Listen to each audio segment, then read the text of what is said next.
was saying right now, you're obviously like, you're an established professional. What about Andrey years back, let's say when you were Oh starting yes, out in the yeah, profession? I had that prepared actually. Okay, good. Um, I started by sending out as many like requests or CVs or letters as possible. I was just listing all possible agencies I could work with. I made myself a list of the events that are happening in my vicinity, in my area, and I just scrupulously phoned and called. Basically, I was doing cold calling. I just talked to all of them, and I tried to get at least something, anything. And I wasn't that big. I wasn't really looking at the price back then because price didn't matter to me. What mattered was the scope, right? And as soon as you can get a, a bigger scope of work, then of course you can filter it down, and then you can Mm-hmm. start raising your prices. So it's a basic demand and supply thing, yeah, that works really well in our market as well, because our market, the interpreting market, is an ideal market because we have so many suppliers and we also have so many clients who want our services, and so the demand and supply curves, they work really well. If you've as soon as you've gained a lot of volume, you can narrow it down and you can start pricing higher. You can start Mm-hmm. valuing yourself higher, and then the volume will gradually diminish. And at a certain point of time, you get to an equilibrium. And you realize that that's where the market value is. But you will be only getting your market value as long as you don't really realize the value that you bring. That I already told about. So I'm sorry, I'm not sure I captured the last point. You won't be getting it as long as you no, realize the value. you You won't will be be. getting more. You won't be getting more than the market, right? You Mm. won't be getting more than the others around you, Mm-hmm. unless you realize the Oh, okay. potential of Got it. bringing a bigger value to your client. Exactly. Exactly. That makes sense. So actually, I want to point out, ladies and gentlemen, a couple things that Andrey said. Quantity first, then quality. That's kind of like the principle of life and the universe. And two, you said, oh, okay, 42. good. Yeah. 42. 42 actually comes from The Hitchhiker's Guide to the Galaxy, which is a weird book, but kind of good. I read it as a teenager in And high school. 42 And is the another, answer to the question of universe and life yeah, and exactly. etc. So I Yeah. want to make another important point, not to mention any names, Rick. Rick wants to be a freelancer in the future, which is a very good thing. And for all of us who want to be freelancers, selling and marketing and freelancing go hand in hand. And sometimes people want to avoid or evade sales or marketing or calls. It's just impossible. It's like, I want to be an interpreter, but I don't want to use languages. Well, no, it just doesn't work that way. So I would say there is no way to avoid sales and marketing if you want to be a You must do freelancer, right? sales. If you want to be a freelancer, yeah, Mm-hmm. I know a couple of guys who decided to leave the profession or Mm-hmm. became an in-house, they became in-house interpreters just because they couldn't sell or they couldn't market Mm-hmm. because they believed that this is not the thing they should be doing or they were not very good at it. Can I just add to Yeah.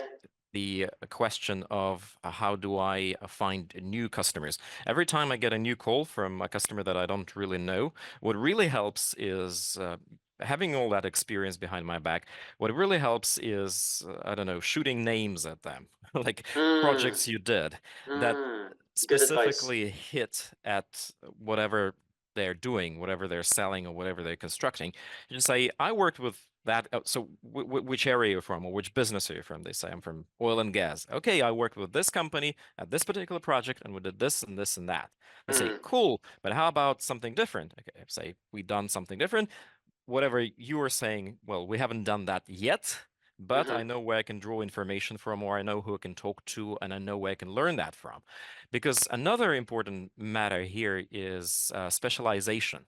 Interpreters, however, well, we all tend to believe ourselves, we all want to think of ourselves as people who know everything, like Renaissance know-alls. men and women. Yeah, Renaissance when and exactly, yes. But the more you specialize in something, the more Mm-hmm. people will know you as someone who's really good at a particular topic. Like Mm-hmm. I was learning oil and gas in a hard way. I was traveling Mm-hmm. the steppies of America with some roughneck oil engineers and drillers and whatnot. And they taught me there in the field the things that I would never have learned anywhere with any books or Googles or That's right. Wikipedias. Yeah, they just told me their stories, and because of that, I became so good in oil and gas that a lot of companies started hiring me after this.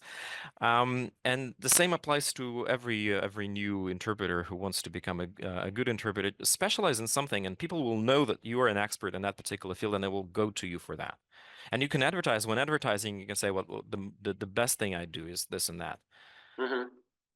Okay, that's awesome advice. Maybe I have a slightly different viewpoint, but it's okay to agree to disagree. I agree with that. Anyway, I'll leave my viewpoints for later. You can But be a I, universalist, absolutely. You can yeah, be yeah, yeah, a yeah. universalist, but you can also specialize in something, and you can always say Mm-hmm, that these are the things that I just do better than others, and that's mm-hmm. it. You seem pretty universal. Well, actually, I'm not. I don't do any medicine, especially uh, hardcore.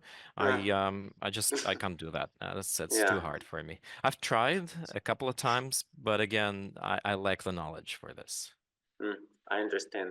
But I just want to point out one thing. If Andrey wanted to, he could probably easily prepare in a few weeks for a medical job, because that's sort of like the point I've been belaboring through our webinars is a good interpreter could, if they wanted to, prepare for any job, but you just probably choose not to. Only if they subscribe to your webinars. Otherwise, they cannot.